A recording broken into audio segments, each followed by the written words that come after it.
अस्सलाम वालेकुम नाजरीन, मैं हूं फयाज महमूद और आप देख रहे हैं फयाज महमूद यूट्यूब चैनल।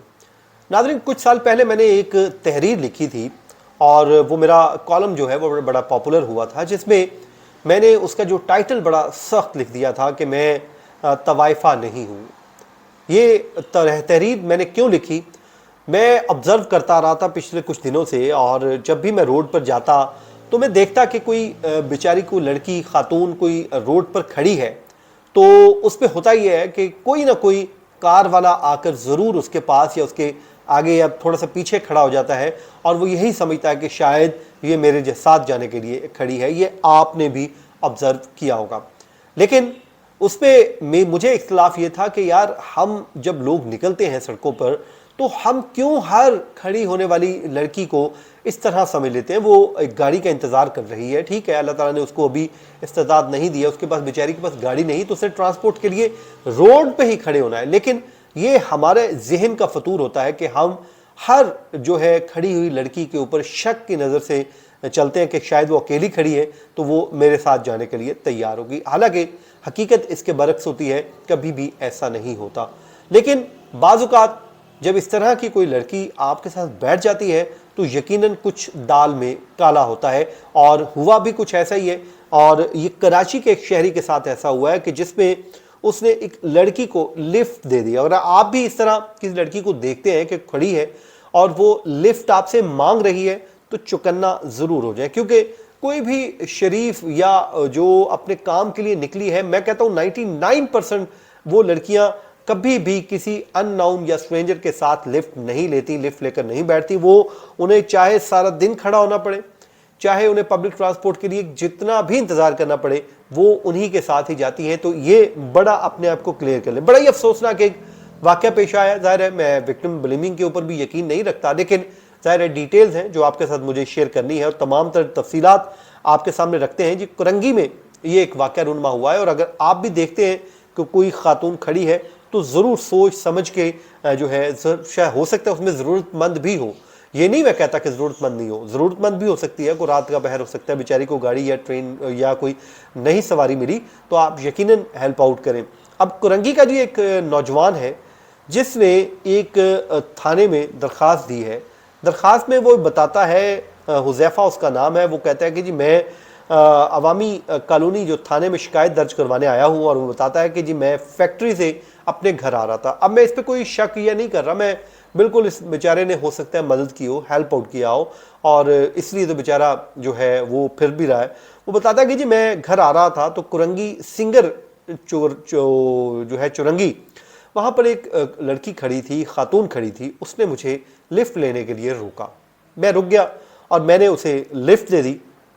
अब मुझे मालूम नहीं था कि वो मज़कूरा नकाब पोश मुसल्ला मुल्ज़मा के बैकअप पर 2 मोटरसाइकिल सवार भी मौजूद थे, जो 3 मुल्ज़मान थे जिन्होंने मेरा पीछा करना शुरू कर दिया।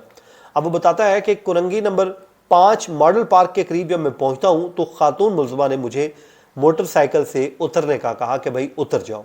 अब मैं उतरता हूं, और उतारने का वो कहती है तो मैं उतारता हूं, तो वो बताता है कि जी उसने फौरी तौर पर वो नीचे उतरती है और अपने हैंड बैग से असलहा निकाल कर मेरे सीने पर रख देती है, और वो कहती है कि जो भी नकदी रकम और मोबाइल फ़ोन तुम्हारे पास है वो मुझे दे दो। और वो मैं उसे दे देता हूँ, और वो वहाँ से लेकर फौरी तौर पे अपने साथियों के हमरा वहाँ से फ़रार हो जाती है। वो बताते हैं कि वारदात के दौरान इन तमाम मुसल्ला मुल्ज़मा ने मुझे तशद्दुद का निशाना भी बनाया और अपने दीगर मोटरसाइकिल सवार साथियों के साथ वहाँ से भागने में कामयाब हो गई।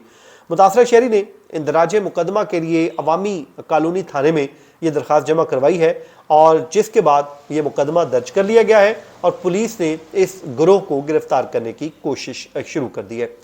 भाई, मैं आजकल बड़ा क्लियर हूँ, ये भलाई का ज़माना रहा। अब इस बेचारे ने हो सकता है कि अच्छी नीयत के साथ किसी खातून को खड़े होकर जो है वो एक लिफ्ट दे दी होगी, चले जी बेचारी औरत खड़ी है, मैं इसे लिफ्ट दे दूँ। मैं तो आजकल इस चीज़ का भी हामी हूँ कि भाई, लड़की तो दूर की बात, कोई भी मसला हो सकता है, आपके ऊपर कोई इल्ज़ाम लग सकता है, कुछ भी हो सकता है। भाई, बेहतर ये है आप अपना दामन बचाएं। कोई लड़का भी आपसे, कोई मर्द भी आपसे लिफ्ट मांगे तो मैं तो अब इस चीज़ पे कायल हूँ। हालांकि मैं पहले लिफ्ट दे दिया करता था मैं लोगों को रोड पे चलते हुए, क्योंकि मैं यकीन रखता हूँ कि इंसान, जब मैं जा ही उधर रहा हूँ, लेट्स सपोज मैं لاہور جا رہا ہوں، اور اگر کوئی رستے میں کھڑا ہو کے بزرگ یا کوئی کھڑا ہے وہ کہتا ہے مجھے لاہور جانا ہے، میں تو جا رہا ہوں، اگر بٹھا لوں گا کوئی اس میں مسئلہ نہیں ہے، قباحت نہیں ہے. لیکن چند جو لٹیرے لوگوں نے اس کرتوتوں کی وجہ سے لوگوں کا کام خراب کر دیا. ورنہ پہلے کیا ہوتا تھا، لوگ ایک دوسرے کو لفٹیں دیا کرتے تھے. تو اب میں تو اس بات پہ بڑا کلیئر ہوں کہ بھائی لفٹ شفٹ والا کام بند کریں، کوئی نہیں نہ دیں، اپنے کام سے کام رکھیں، اپنا دامن جو ہے وہ پہلے بچائیں، باقی کام بعد میں کریں. تو صورتحال یہاں تک آ پہنچی ہے کہ لوگوں کی جان و مال محفوظ نہیں رہا. پولیس جو ہے وہ دعوے تو کرتی ہے کہ جی کرائم کم ہو رہا ہے، لیکن میں سمجھتا ہوں کہ یہ کم ہونے کے بجائے بڑھتا جا رہا ہے. اب کراچی کی ایک نارتھ کراچی سیکٹر میں اگر آپ کو میں بتاتا ہوں 7A کا ایک گھر ہے، وہاں پہ جی ایک خاتون بیٹھی ہے. اب اپنے گھر سے زیادہ انسان کہاں پر محفوظ ہوتا ہے؟ ایک خاتون بیٹھی ہے اور نامعلوم سم سے ایک اندھی گول آتی ہے اور وہ آ کے خاتون کو زخمی کر جاتی ہے. اور پولیس اہلکار یہ بتاتے ہیں کہ زخمی خاتون کی جو شناخت ہے وہ 45 سالہ آسیہ کے نام سے کی گئی ہے، اور زخمی آسیہ کو طبی امداد کی فراہمی کے لیے ہسپتال بھی منتقل کر دیا گیا ہے. اور پولیس اس وقت معاملے کا انویسٹیگیٹ کر رہی ہے کہ کون اس میں ملوث ہے اور کون ملوث نہیں ہے، اس کے لیے گرفتاری کے لیے کوششیں کی جا رہی ہے. ناظرین، اب یہ صورتحال شہر میں بن چکی ہے، تو اب ہم کیا کر سکتے ہیں؟ ہم اپنے آپ کو محفوظ بنانے کے لیے گھر پہ بیٹھ سکتے ہیں.